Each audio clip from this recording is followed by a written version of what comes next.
घर और किचन के कामों को करना काफ़ी मुश्किल लगता है, लेकिन छोटे छोटे टिप्स एंड ट्रिक्स के थ्रू किया जाए तो यही काम काफ़ी आसान हो जाते हैं। नमस्ते दोस्तों, मैं हूँ छाया और आपके अपने चैनल छाया रसोई में आपका बहुत बहुत स्वागत है। आज मैं फिर से आपके लिए बहुत ही यूजफुल टिप्स एंड ट्रिक्स लेकर आई हूँ जो हमेशा की तरह आपको बहुत पसंद आएंगे। वीडियो देखने से पहले आप कमेंट बॉक्स में लिखकर ज़रूर बता दीजिए कि आप इस चैनल का वीडियो दुनिया के किस कोने से देख रहे हैं। हमारी सबसे पहली टिप है करी पत्ती को लेकर। तो हर किसी के घर में करी पत्ती का पेड़ नहीं होता है, तो मार्केट से लाते हैं या तो फिर अगल बगल कॉलोनी में कहीं मिल जाता है तो वहाँ से तोड़ कर लाते हैं। तो इसको स्टोर करने में काफ़ी दिक्कत हो जाती है। अगर ऐसे ही रखते हैं तो सूख जाती है और फ्रिज में करके रखते हैं तो गलने लगती है। तो इसी के लिए हमारी बहुत अच्छी टिप है, जब भी आप करी पत्ती लाइए तो अच्छे से धुलकर इसका सारा पानी सुखा लीजिए। तो यहाँ पर भी देखिए मैं इसका सारा पानी सुखा ली हूँ। इसकी पत्तियों को तोड़कर अलग कर लेंगे। अब लेंगे कोई कांच की शीशी, इसमें करी पत्ती ज़्यादा दिन तक स्टोर रहेगी। कांच की शीशी में ये सूखी हुई करी पत्ती डाल देंगे और करी पत्ती रखते समय ध्यान रखिएगा कि इसमें बिल्कुल भी पानी नहीं होना चाहिए, एक बूंद भी कहीं पानी नहीं होना चाहिए। अच्छे से इसका सारा पानी सुखा लेंगे और उसके बाद लेंगे नैपकिन पेपर। इसको फोल्ड कर लेंगे। जितना बड़ा आप कंटेनर या शीशी ले रही हैं उसी के हिसाब से फोल्ड कर लीजिए और ऊपर से इस तरह से लगा दीजिए। अब जब भी आपको करी पत्ती निकालना हो तो इसको हटाकर निकाल लीजिए जितनी ज़रूरत हो, बाकी में फिर से इसी तरह से ये टिश्यू पेपर लगा दीजिए। अब इसको बंद करके हमें रखना है फ्रिज में। फ्रिज में इसको स्टोर करके करीब 1 महीने तक रख सकती हैं। बिल्कुल भी ये करी पत्ती खराब नहीं होगी, ना काली पड़ेगी और ना ही गलेगी। हम कितने भी जतन से हरी मिर्च काटें फिर भी उंगलियों में, हाथों में हरी मिर्च का तीखापन लगता है। तो इसके लिए बहुत आसान टिप लाई हूँ।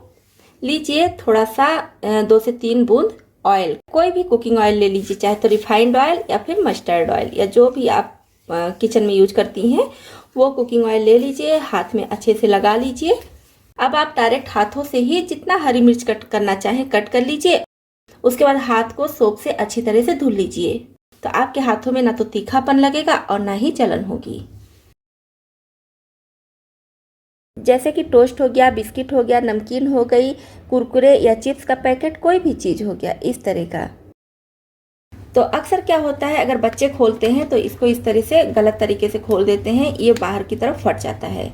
और अगर हम बड़ा पैकेट लेते हैं तो जल्दी यूज नहीं होता है कि तुरंत वो ख़त्म हो जाए, तो इसको हमें पैक करके रखना भी पड़ता है। और बारिश का मौसम है तो किसी भी चीज़ का खुला पैकेट हो गया उसको संभालना और मुश्किल होता है। उसमें जो भी चीज़ें होती हैं बहुत जल्दी से सॉफ्ट हो जाती हैं। तो पहली बात तो अगर आप ये वाला पैकेट ऐसे खोल रही हैं, चाहे आप खोल रहे हैं या बच्चे खोल रहे हैं, तो किसी एयर टाइट कंटेनर में खाली कर लीजिए, उसमें फिर अच्छे से बंद करके रखिए। लेकिन आप अगर इसी तरह से रखती हैं, बंद नहीं करती हैं, पैकेट सहित ही रखती हैं, तो ज़्यादातर हम क्या करते हैं, इस तरह से ट्विस्ट करके यहाँ पर रबड़ बैंड लगा देते हैं और या तो फिर इस तरह का क्लिप लगा देते हैं। तो नॉर्मल मौसम के लिए ये सही है, लेकिन बारिश के मौसम में फिर भी थोड़ा बहुत कहीं ना कहीं सिल जाता है। तो इसके लिए क्या करेंगे, इस तरह से जब इसको ट्विस्ट कर लीजिए तब लीजिए कोई भी पॉलीथीन, नॉर्मल पॉलीथीन ले लीजिए जिसमें आप सब्जियां लाती हैं या फिर ग्रोसरी का कोई भी आइटम लाती हैं। नॉर्मल पॉलीथीन ले लीजिए और इसमें इसको रख के अच्छे से ट्विस्ट कर लीजिए और इस तरह से बचा हुआ भाग अंदर की तरफ करके यहाँ पर आप लॉक लगा दीजिए। इसको आप कितने भी दिनों रखे रहेंगी और एकदम सीलन वाली जगह में रखे रहेंगी, फिर भी ये चीज़ें सॉफ्ट नहीं होंगी। यहाँ पर मैं टोस्ट के पैकेट को दिखा रही हूँ, आप कोई भी चीज़ इसके बजाय इस तरह से पैक करके रख सकती हैं। तो है ना कमाल की टिप, इस टिप को आप भी जरूर अपनाएं। दूध छानने की इस तरह की छन्नी हम सभी के घरों में होती है, प्लास्टिक की छन्नी। तो चाहे दूध छानते हैं, कभी कभी चाय वगैरह भी छान लेते हैं ज़रूरत पड़ने पे। तो अगर प्लास्टिक की आपके पास भी इस तरह से छन्नी है तो मैं बहुत अच्छी टिप आपके साथ शेयर कर रही हूँ। जैसे ये छन्नी आप देख पा रही होंगी ख़राब हो चुकी है, काफ़ी पुरानी छन्नी है और ये ख़राब हो चुकी है। तो पहले तो क्या करेंगे, इसकी जाली को कट करके निकाल लेंगे। इसकी जाली बहुत आसानी से कट हो जाती है और ये 2 लेयर जाली है तो इसमें से हमें 2 जाली मिल जाएगी। ये देखिए, कोई कोई सिंगल जाली होती है तो आप उसको भी ले सकते हैं, और इस तरह की डबल लेयर की है तो उसको भी ले सकती हैं। तो इसका हम यूज 2 बार में कर सकते हैं, क्योंकि 2 जाली है तो एक जाली को हम संभाल कर रख देंगे और एक का यूज मैं आपको बता रही हूँ कि क्या करना है। तो इसको हम रखेंगे सिंक में। सिंक की जाली देखिए ये काफ़ी मोटी मोटी होती है, तो इसमें जो भी खाना हम डालते हैं या चाय की पत्ती डाल देते हैं कभी कभी, या जूठा बर्तन रखते हैं तो उसके साथ भी जूठा आ जाता है। तो सारा जूठा या चाय की पत्ती वगैरह या कुछ भी छोटे मोटे कण जो होते हैं तो वो सब इसके पाइप में चले जाते हैं, जिसकी वजह से पाइप जाम हो जाती है और बदबू भी आती है और कीड़े मकोड़े भी आने का डर होता है। तो इस जाली को हम यहाँ पर ऐसे सिंक में रख देंगे और ऊपर से ये मोटी वाली जाली भी लगा देंगे। अब आप इसमें जो भी डालेंगी, जूठा बर्तन रख देंगी, चाय पत्ती का पानी डाल देंगी, कुछ भी छोटे से छोटा चीज़ भी आप इसमें डालेंगी तो वो इसी जाली में फंस जाएगा। फिर इस जाली से निकाल कर जितनी भी गंदगी है सब डस्टबिन में डाल दीजिए। इससे आपके सिंक के पाइप में जूठा नहीं जाएगा, गंदगी नहीं फैलेगी और कीड़े मकोड़े आने का डर भी नहीं होगा। इस तरह से आप फटी पुरानी छन्नी के जाली का यूज कर सकती हैं। मक्खी तो ऐसे हर मौसम में परेशान करती है, लेकिन बारिश के मौसम में ये और ज़्यादा परेशान करने लगती है। और खाने पीने की चीज़ों पर अगर बैठ जाती है तो वो चीज़ें बिल्कुल भी खाने का मन नहीं करता है और फेंकने में भी खराब लगता है। तो मक्खी से बचने के लिए आज मैं बहुत आसान टिप लाई हूँ, और जब तक आप इस टिप को अपनाएंगे आपके घर में मक्खी बिल्कुल भी नहीं आएगी। तो इसके लिए छोटी छोटी डिब्बियाँ लीजिए, बहुत ज़्यादा बड़ी डिब्बी ना लीजिए, छोटी छोटी डिब्बियाँ लीजिए तो ज़्यादा अच्छा है। तो मैं यहाँ पर देखिए छोटी छोटी डिब्बियाँ ली हूँ। तो इसमें हमें क्या करना है, जैसे ये डिब्बी है तो इसके ढक्कन में हमें इस तरह से छेद कर लेना है। कोई भी नुकीली चीज़ ले लीजिए और गर्म करके ढक्कन में ऐसे छेद कर दीजिए। तो बस ये देखिए इस तरह से मैं इसमें छेद कर दी हूँ। इसी तरह से बाकी की डिब्बियों के ढक्कन में भी छेद कर लेंगे। ये देखिए इन डिब्बियों में मैं छेद करके रखती हूँ। तो कोई भी ऐसा नहीं है कि इसके लिए आपको नई डिब्बी चाहिए या बहुत अच्छी डिब्बी चाहिए। किचन में आपके बहुत छोटी छोटी डिब्बियाँ होती हैं, जो चीज़ें खाली हो जाती हैं वो डिब्बियाँ हम फेंक देते हैं, तो उन डिब्बियों का यूज आप यहाँ पर कर सकती हैं। अब इसमें डालेंगे नमक, बहुत ज़्यादा नहीं, लगभग 2 छोटा चम्मच के करीब नमक डालेंगे। और नमक में ही डाल देंगे बाम। कोई भी बाम, आप जो सिर में लगाने वाला बाम होता है ना, सिर दर्द होता है तो हम बाम का यूज करते हैं, वही बाम ले लीजिए, कोई भी किसी भी कंपनी का ले लीजिए। तो थोड़ा सा इसको डाल देंगे, इस तरह से नमक के ऊपर गिरा देंगे ऐसे। और आपके घर में कोई एक्सपायर बाम है तो उसको भी ले सकती हैं। अब हमें चाहिए कोई भी डिशवॉश जेल, लिक्विड जेल कोई भी ले लीजिए जिससे बर्तन धुलते हैं। तो बहुत ज़्यादा नहीं, थोड़ा सा लेंगे। ये देखिए लगभग 1 छोटा चम्मच के करीब मैं ये जेल भी ली हूँ। अब लेंगे कुनेन की गोली यानी कि नेफ्थलीन, तो 1 पीस इसको डाल देंगे। अब इस डिब्बी को बंद करेंगे। तो इसीलिए मैं बोली थी कि छोटी छोटी डिब्बी लीजिएगा। बड़ी डिब्बी लेंगे तो सारी चीज़ें बहुत ज़्यादा डालनी पड़ेगी, और छोटी छोटी डिब्बी लेंगी तो इसमें कम चीज़ें डालनी पड़ेंगी और इसका असर भी ज़्यादा दिन तक रहेगा, जब तक कि पूरी चीज़ें ख़त्म ना हो जाए। और छोटी छोटी डिब्बी आपको रखने में भी कोई दिक्कत नहीं होगी। और आपको ये ध्यान रखना है कि बच्चों से दूर रखिएगा। अगर आपके घर में छोटे बच्चे हैं तो ये सारी डिब्बियाँ उनसे दूर रखिएगा। उसी तरह से इन दोनों डिब्बियों को भी तैयार कर लेंगे। तो ये देखिए तीनों डिब्बियाँ तैयार हो गई हैं। अब इसको रखना कहाँ है। एक डिब्बी तो मैं यहाँ पर रख दे रही हूँ किचन की खिड़की के पास, क्योंकि यहाँ से भी कभी कभी मक्खियाँ आती हैं। तो एक यहाँ रख दे रही हूँ और एक मैं रख दे रही हूँ डाइनिंग टेबल पर, क्योंकि डाइनिंग टेबल पर खाना वगैरह रहता है, सब लोग नाश्ता खाना खाते हैं, तो यहाँ पर मक्खियाँ आती हैं तो और ज़्यादा खराब लगता है। इसको मैं डाइनिंग टेबल पर एक किनारे में रख दे रही हूँ और घर में सभी को बता दूंगी कि इसको छूना नहीं है। और एक डिब्बी मैं ड्राइंग रूम में रख दे रही हूँ, क्योंकि यहाँ भी गेस्ट लोग आते हैं तो मक्खी घूमती रहती है तो अच्छा नहीं लगता है। इस तरह से आप भी छोटी छोटी डिब्बियाँ बनाकर रख लीजिए और अपने घर से मक्खी को दूर भगाइए। अक्सर हम सभी अपने घर में दूध फाड़कर पनीर बनाते ही हैं। तो पनीर बनाने के बाद इसका जो पानी निकलता है, इस पानी को फेंक देते हैं, लेकिन आज हम इस पानी को फेंकेंगे नहीं।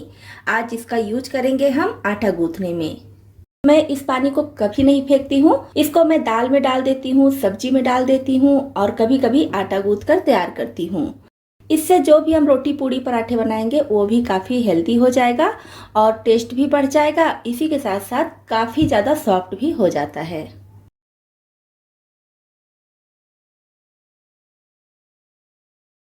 ताज़ा नारियल अक्सर हम तोड़ते हैं, बहुत सारे पर्व त्योहार में तोड़ते हैं, बहुत सारी रेसिपी बनानी होती है तो तोड़ते हैं, और कभी कभी ऐसे ही मन कर देता है खाने को तो भी नारियल तोड़ लेते हैं, ताज़ा नारियल। अगर हम ताजे नारियल को तोड़कर ऐसे ही बाहर रख देते हैं तो इसमें मक्खी मच्छर लगने का डर होता है, साथ ही साथ नारियल यहाँ से गलने लगता है। यहाँ पे देखिए अभी एकदम ड्राई लग रहा है, इस तरह से छूने में खुरदुरा खुरदुरा लग रहा है, फिर वो चिकना हो जाता है और यहाँ से खराब होना शुरू हो जाता है। और अगर हम इसको फ्रिज में ऐसे ही प्लेट में करके रख देते हैं तो ये सूखने लगता है, खराब तो नहीं होता है लेकिन सूखने लगता है। तो ऐसा क्या करें जिससे हमारा ताज़ा नारियल एकदम ही ताज़ा बना रहे। जब भी मन करे ताज़ा नारियल खाने को फटाक से निकाले और खा ले। तो इसके लिए क्या करेंगे, लेंगे किसी बर्तन में पानी और इसमें ये नारियल रख देंगे। जिस हिसाब से आपका नारियल है उसी के हिसाब से बर्तन ले लीजिए, जिससे कि नारियल पूरी तरह से पानी में डूबा रहे। तो पानी थोड़ा कम है, इसमें और पानी डाल दे रही हूँ। नारियल पूरी तरह से पानी में डूबा रहना चाहिए। जैसे हम पनीर को पानी में डुबा कर रखते हैं ना कि ताज़ा बना रहे, तो उसी तरह से नारियल को भी पानी में डुबा कर रखेंगे कि ताज़ा बना रहे। अब इस पानी वाले नारियल को आप रख दीजिए फ्रिज में। इसको आप पूरे 15 दिन तक स्टोर करके रख सकती हैं, बिल्कुल फ्रेश रहेगा। बस आपको ध्यान ये रखना है कि हर 24 घंटे पर इसका पानी चेंज कर देना है। अगर इसी पानी के साथ ये 15 दिन तक रहेगा तो खराब हो जाएगा। 24 घंटे पर इसके पानी को चेंज करते रहिए और इसको ढकने की भी ज़रूरत नहीं है, आप ऐसे ही खुले में रख दीजिए, कोई दिक्कत नहीं है। तो इस तरह से आप नारियल को 15 दिन तक बिल्कुल फ्रेश रख सकती हैं। तो हम सभी के घरों में पर डे दाल और चावल तो बनता ही है। तो कुछ लोग क्या करते हैं, तुरंत दाल चावल को धुलकर प्रेशर कुकर में चढ़ा देते हैं। इससे क्या होता है कि हमारा गैस ज़्यादा खर्चा होता है।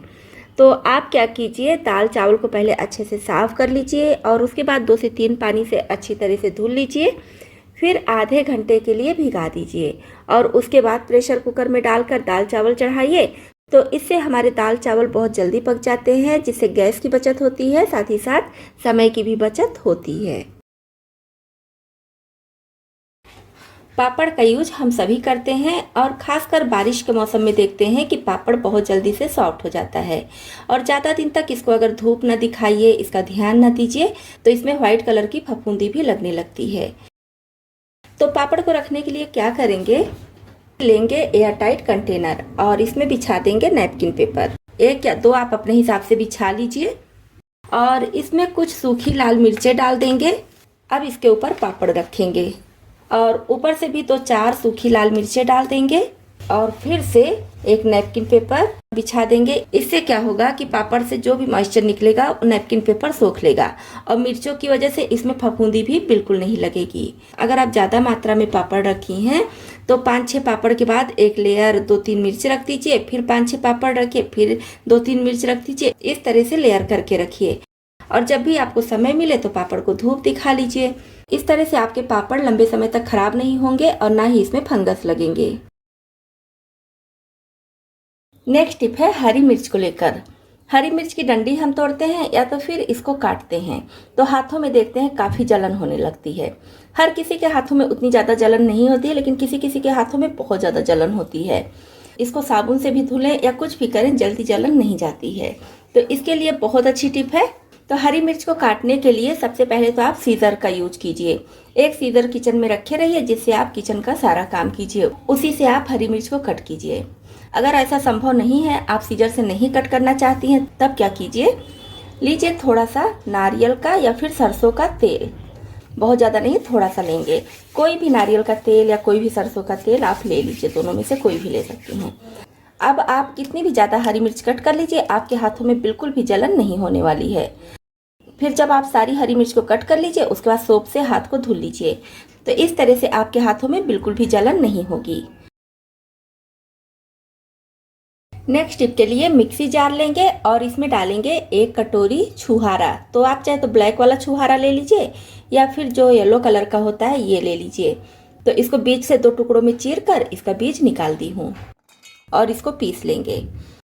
तो ये देखिए पीस चुका है, लेकिन बहुत ज़्यादा महीन नहीं हुआ है। मैं यहाँ पर छोटा वाला मिक्सी जार ले ली थी क्योंकि इसमें हमें और चीज़ें भी ऐड करनी है, तो मैं इसको मीडियम साइज़ वाले मिक्सी जार में ट्रांसफ़र कर दे रही हूँ। आप पहले से ही मीडियम साइज़ वाला या फिर बड़ा वाला मिक्सी जार ले लीजिए, तो आपको चेंज करने की ज़रूरत नहीं पड़ेगी। तो छुहारा जब थोड़ा पिस जाए तब इसमें डालेंगे 1 कटोरी काजू और 1 कटोरी बादाम और 2 कटोरी मखाना।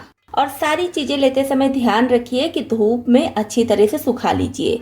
सारी चीज़ें बढ़िया से कुरकुरी हों तभी अच्छे से पीसेंगी। और अगर धूप की व्यवस्था नहीं है, धूप में नहीं सुखा पा रही हैं, तो फिर कढ़ाई में डालकर लो फ्लेम पर हल्का सा गर्म कर लीजिए। कलर नहीं आना है, बस सभी चीज़ों को बढ़िया से क्रिस्प कर लीजिए, उतना ही हमें भूनना है। और कोशिश कीजिए धूप है तो धूप में ही सुखा लीजिए, ज़्यादा अच्छा है। अब इसको भी हम महीन पीसेंगे, लेकिन मिक्सी रोक रोक कर पीसेंगे, क्योंकि इसमें बादाम और काजू है तो उससे ऑयल निकलने लगता है, इसलिए मिक्सी रोक रोक कर पीसेंगे। तो ये देखिए इसका दरदरा सा पाउडर तैयार हो गया है। अभी ये महीन नहीं हुआ है। अब इसमें हम डालेंगे 1 कटोरी भुना हुआ चना। चने का छिलका निकाल कर फिर इसको डालेंगे। इसी के साथ में डाल देंगे 1 छोटा चम्मच हल्दी पाउडर। और इसमें कोशिश कीजिए कि घर का पिसा हुआ हल्दी पाउडर लीजिए तो ज़्यादा अच्छा है। तो मैं इसमें घर का पिसा हुआ हल्दी पाउडर ही ऐड की हूँ। अब सारी चीज़ों को फिर से मिक्सी रोक रोक कर एकदम फाइन पीस लेंगे। तो ये देखिए इस तरह से इसका फाइन पाउडर तैयार हो गया है। अब आपको ज़रूरत लगे तो इसको छान लीजिए, लेकिन मैं छानूंगी नहीं, क्योंकि अगर कोई छोटे बड़े टुकड़े भी होंगे तो वो भी ख़राब नहीं लगता है, अच्छा लगता है। तो इस तरह से ये पाउडर तैयार करके रख लीजिए। अब इसका यूज क्या करना है? इसका यूज हम करेंगे दूध में। जैसे बच्चे दूध पीने के लिए काफ़ी नाटक करते हैं, दूध में हमें ये नहीं चाहिए वो नहीं चाहिए, तो ये हमारा बनकर तैयार हो गया है एनर्जी बूस्टर पाउडर। मार्केट से काफ़ी सस्ता है और काफ़ी हेल्दी है, क्योंकि इसमें हमें पता है कि कुछ भी मिलावट नहीं है। जो चीज़ें हम ऐड किए हैं बस वही चीज़ें हैं। बच्चे क्या, इसको हम लोग भी पीते हैं, हम लोग को भी काफ़ी पसंद आता है ये पाउडर। तो इस तरह से अगर मार्केट से आप भी महंगा महंगा एनर्जी बूस्टर पाउडर लेकर आते हैं तो आज से ही उसको छोड़ दीजिए। घर में आप बनाकर तैयार कीजिए, बहुत ज़्यादा हेल्दी होता है और स्वादिष्ट भी होता है। तो ये पाउडर मेरे घर में आपको हमेशा मिलेगा। ये देखिए मैं बनाकर इसको रखे रहती हूँ, देखिए। तो मुझे फिर से इसको बनाना था, क्योंकि ये थोड़ा सा ही बचा है, तो मैंने सोचा आपके साथ भी इसका वीडियो शेयर कर दूं। और एक एनर्जी बूस्टर पाउडर का वीडियो मैं पहले भी आपके साथ शेयर की हूँ, वो भी बहुत बढ़िया है। तो आप चाहे तो उसको बनाकर पी लीजिए और चाहे तो इस तरह से बनाकर पीजिए। इसको तो मैं हटा दे रही हूँ और इस वाले से मैं आपको दिखा रही हूँ कि दूध में कैसे इसको मिक्स करना है। 1 गिलास या 1 कप जैसा भी आपको लेना हो दूध ले लीजिए, चाहे तो गर्म चाहे तो ठंडा। 2 चम्मच ये पाउडर मैं डाल दे रही हूँ। साथ में थोड़ा सा चीनी डाल दे रही हूँ। चीनी डाल दीजिए, चाहे तो गुड़ डाल दीजिए। और आप चीनी गुड़ कुछ नहीं लेना चाहती हैं तो प्लेन भी रख सकती हैं, लेकिन बच्चों को थोड़ा सा मीठा रहता है तभी अच्छा लगता है। तो इसको अच्छे से मिक्स कर लेंगे। और भुना हुआ चना जब हम इसमें ऐड करके पीसते हैं तो ये बहुत आसानी से पिस जाता है, पाउडर भी महीन हो जाता है। और जब दूध में इसको हम मिलाते हैं तो दूध भी गाढ़ा हो जाता है, जिसकी वजह से और ज़्यादा टेस्ट आता है। अब इसको भी मैं किसी एयरटाइट कंटेनर में स्टोर करके रख लूँगी और पूरे 1 महीने तक हम इसका यूज कर सकते हैं। तो जब भी बच्चों को या बड़ों को आप ये दूध दीजिए पीने के लिए तो साथ में 1 चम्मच भी ज़रूर दीजिए, कि नीचे अगर कुछ ड्राई फ्रूट्स के टुकड़े बैठे हों तो उसको निकाल कर वो खा लें। तो इस तरह से ये एनर्जी पाउडर आप भी मार्केट वाले एनर्जी पाउडर से काफ़ी सस्ते में बनाकर तैयार कर सकती हैं और अपनी फैमिली को बहुत ज़्यादा हेल्दी, बहुत ज़्यादा टेस्टी एनर्जी पाउडर बनाकर दे सकती हैं, जिससे बड़े बच्चे सभी इंजॉय कर सकें। नेक्स्ट टिप के लिए हमें चाहिए 1/4 कप अरहर की दाल। मेजरमेंट के लिए आप कोई कटोरी, कप कुछ भी ले लीजिए, या गिलास से गिलास भी ले सकती हैं। 1/4 कप चने की दाल, 1/4 कप मसूर की दाल, 1/4 कप मूंग की दाल और 1/4 कप उड़द की दाल। अब फ्लेम ऑन कर देंगे। अब लो मीडियम फ्लेम पर हल्का सा कलर आने तक, यानी कि 4 से 5 मिनट तक भून लेना है। मैं यहाँ पर थोड़ा थोड़ा दाल ली हूँ, आप इसी के हिसाब से ज़्यादा दाल भी ले सकती हैं। आपको इसमें से जो दाल नहीं पसंद है उसको हटा दीजिए, और जो दाल आपको ज़्यादा पसंद है, चाहती हैं कि उसका स्वाद इसमें ज़्यादा आए, वो ज़्यादा ले लीजिए। सारी दालों को पहले अच्छी तरह से साफ कर लीजिए। तो जब हल्का सा बिल्कुल कलर आ जाएगा, क्रिस्प हो जाएगा, फ्लेम ऑफ कर देंगे और इसको रख देंगे पूरी तरह से ठंडा होने के लिए। किसी कंटेनर में इसको स्टोर करके रख लेंगे। अब हमें अगर पंचमेल दाल बनानी है यानी कि मिक्स दाल बनानी है तो इसको निकालेंगे और बना लेंगे।